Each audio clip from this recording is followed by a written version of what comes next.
All right, Guinness, thanks for sponsoring us, Guinness. So just days after Duke eliminated UCF from the NCAA tournament, Johnny Dawkins, who just played this a few minutes ago, is heaping praise on Zion Williamson. Things he did in that game as a freshman, do the things he did on that stage, you automatically know he has special written all over him. At our level, on the next level, it's not going to matter. That young man is going to be great. I think he's going to end up being a Hall of Famer when it's all said and done. By the way, observations in watching him in preparation for our game, tape doesn't do him justice. That's the first thing that stands out. Like, he was better than advertised, and he gets, he receives a lot of, notoriety. He was better, and that's rare for me. Joy, who are the last three athletes who, in their teens, have been called phenoms? Tiger, LeBron, and Bryce Harper.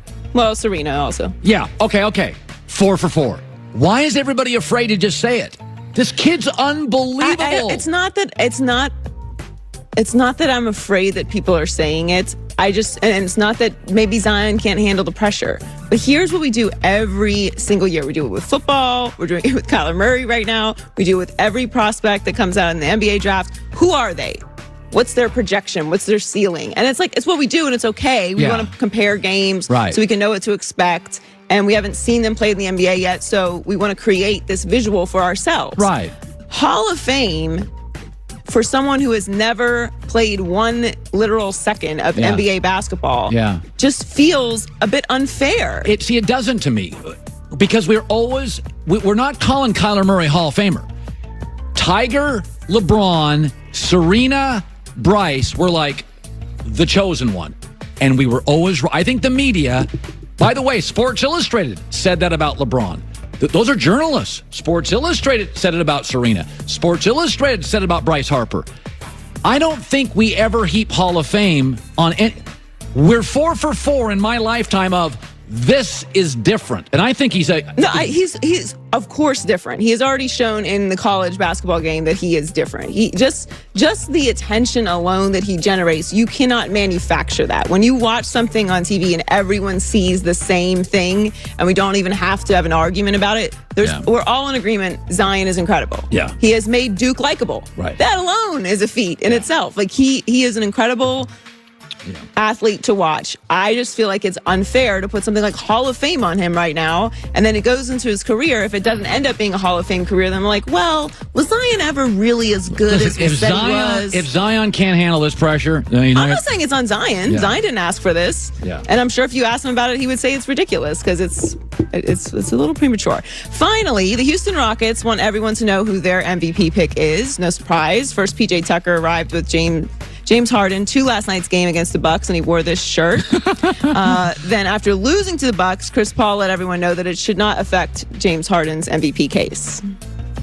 James went on a historic run, you know what I mean?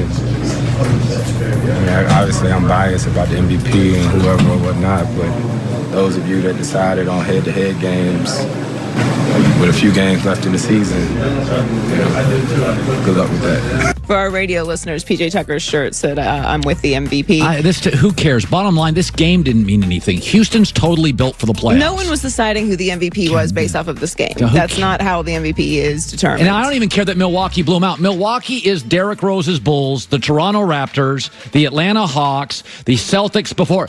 Teams that haven't won squat, that have a young star and a young roster, take the regular season seriously. The Rockets are built to get to the finals. Milwaukee is the classic Derrick Rose Bulls. They're taking the regular season so seriously. That being said, who is the MVP this year? Because we do this conversation every single year, and I feel like this year in particular, we really haven't had a strong conversation about MVP. It usually starts at All-Star, and we just have it for months, but no one's really talking about the MVP. We had a couple conversations about it. Is Paul George in the mix? Is James Harden? Let's just give it to Giannis. Good kid, great year, both ends. I don't know how you don't give it to Giannis, and I don't understand I understand the team pushing James Harden as MVP, but that's great.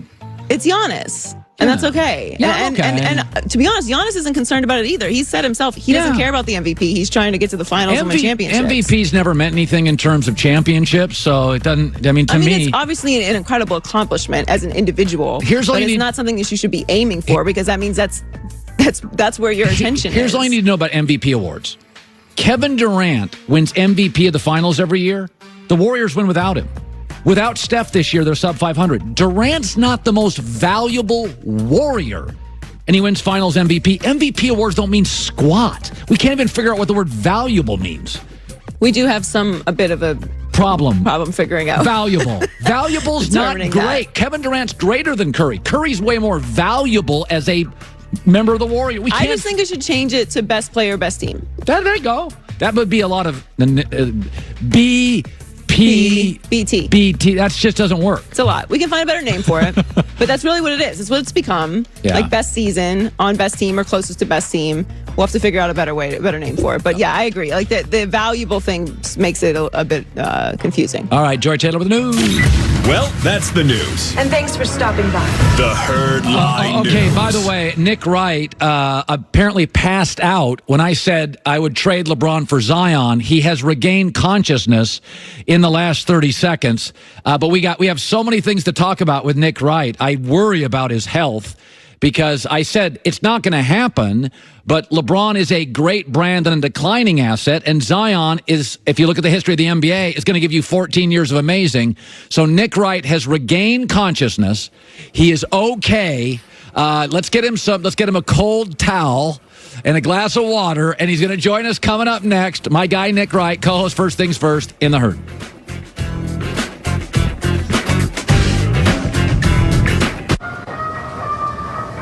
Huge mistake. Kevin Harvick. Choose Mobil 1 Synthetic instead. It protects engines better than conventional motor oil. Really? Seriously. It keeps engines in excellent condition for over 250,000 miles.